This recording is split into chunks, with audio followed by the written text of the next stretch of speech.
G'day legends, it's a new year and this is the first video of 2025.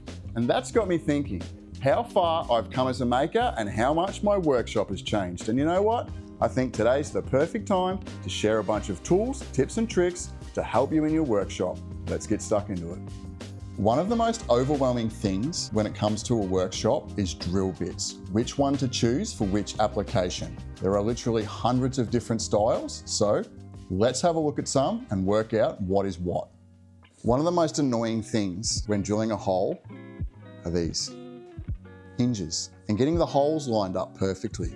How often have you drilled a hole making a box or something, you've drilled the holes don't line up. As soon as you pop the screw in, it tweaks the hinge off center. I'm going to show you the perfect thing to overcome that is these little self-centering drill bits. They have a little spring in there. This bit lines up perfectly with the hole in the hinge.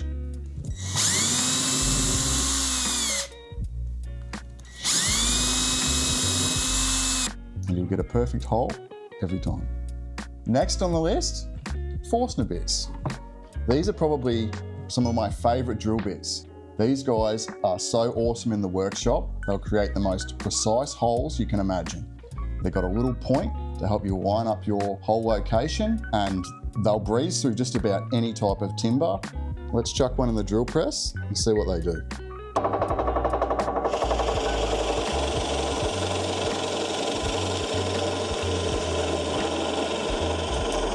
And providing they're sharp, you'll get a super crisp and clean hole every single time. If you've ever noticed the little HSS letters on the front of a packet of drill bits, all it means is high-speed steel. Put simply, they're designed for drilling steel, but you can use them for other things like wood and plastic. They're just a simple twist drill bit like any other drill bit. They've just got a higher density, so they don't go blunt when you're drilling steel.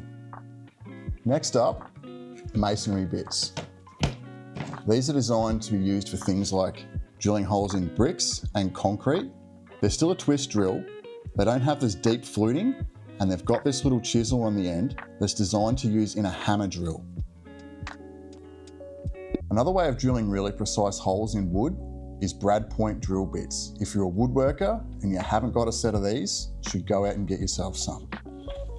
They're just almost like a standard twist drill bit. They've got 3 little points, and the main point helps you line up your hole perfectly. They never wander, and they give you a really crisp, clean hole. And then we have these little guys. These are a drill bit with a countersink and a depth stop. And this depth stop also allows the drill bit to sink into the wood and not mar it up, as this bit will stay stationary and the drill bit will twist around it. The drill bit depth can be set via an Allen key hidden under here.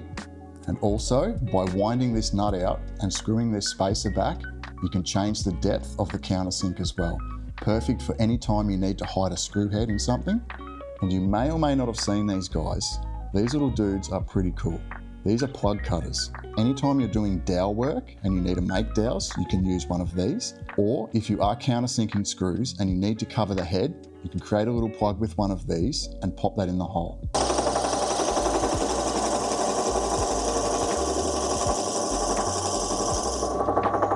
Once you've drilled your little plug, you just pop it off.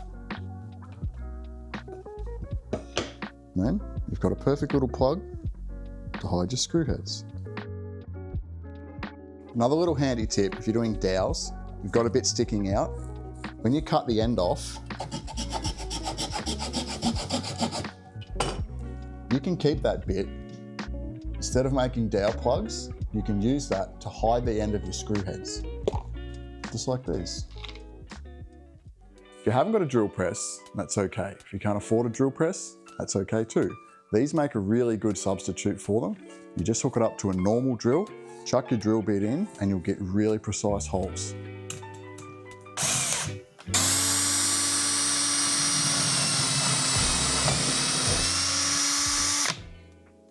If you don't own a biscuit joiner or a domino joiner, get yourself some of these little guys. These are little Dow Points, and all you do is you drill a hole, you pop one of these guys on, bang it against another piece of wood, and it'll transfer where the dowel location needs to be. And from there, you can go ahead, drill your hole, pop your dowel in, and hey presto, bada bing, bada boom. Angles suck, but here's some tools to help them suck a little bit less. These guys are cheap, easy to find, and they're really handy if you need to replicate an angle off an existing item.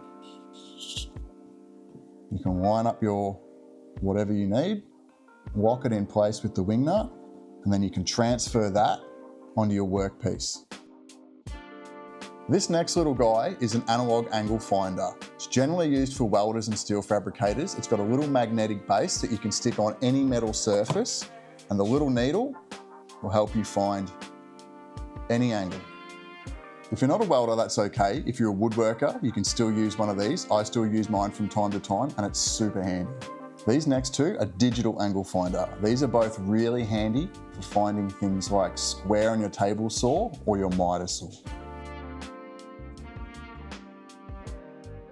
I use this little guy all the time to find square or any angle on my table saw blade.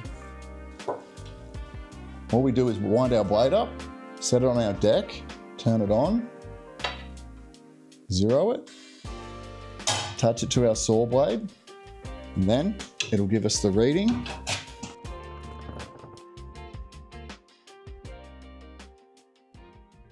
When it comes to safety in the workshop, you can't go past push sticks and push blocks. This is my favorite because it's completely adjustable. They are a bit more pricey. In saying that, there's nothing wrong with just the simple Amazon specials. One thing that will really help your work process is getting good clean lines. There's heaps of ways to do that. Honestly, you can't beat a really sharp pencil. But some other ways, one thing that I really enjoy in the workshop is these picker pens. They've got a really long tip so you can get really deep into holes and mark something really precise. Or if you want to get really precise, you can make yourself one of these little scribes. These are simple to make.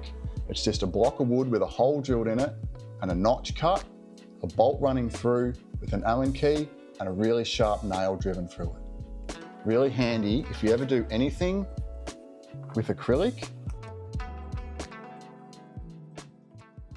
If you're just in the beginning stages of setting up a workshop, I'm sure you've already worked out how overwhelming it can be and how many things there is you feel you need to buy. One thing you should have that you don't need to buy is a sawhorse. I'll show you how to make one.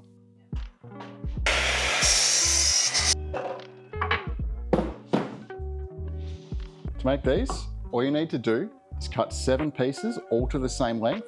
Whatever height works for you, go with that. Lay one down, make it into a capital T, hearing protection. Flip it over, make it into a capital I.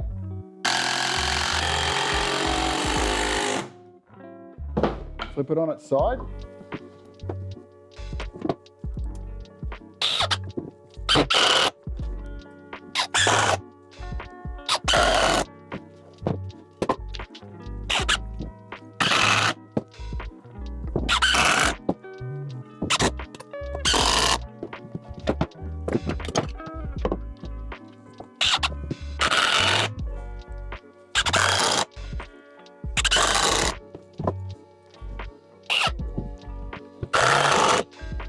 Fun noise, isn't it?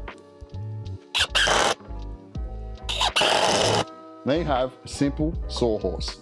Save yourself a few bucks, especially if you've got a bunch of scrap lumber hanging around. That's it for this video, legends. If you're not already, hit the subscribe button. We've got some epic stuff coming up this year. Welcome to 2025. I hope you've learned some cool stuff, and I'll catch you on the next one, guys. Peace.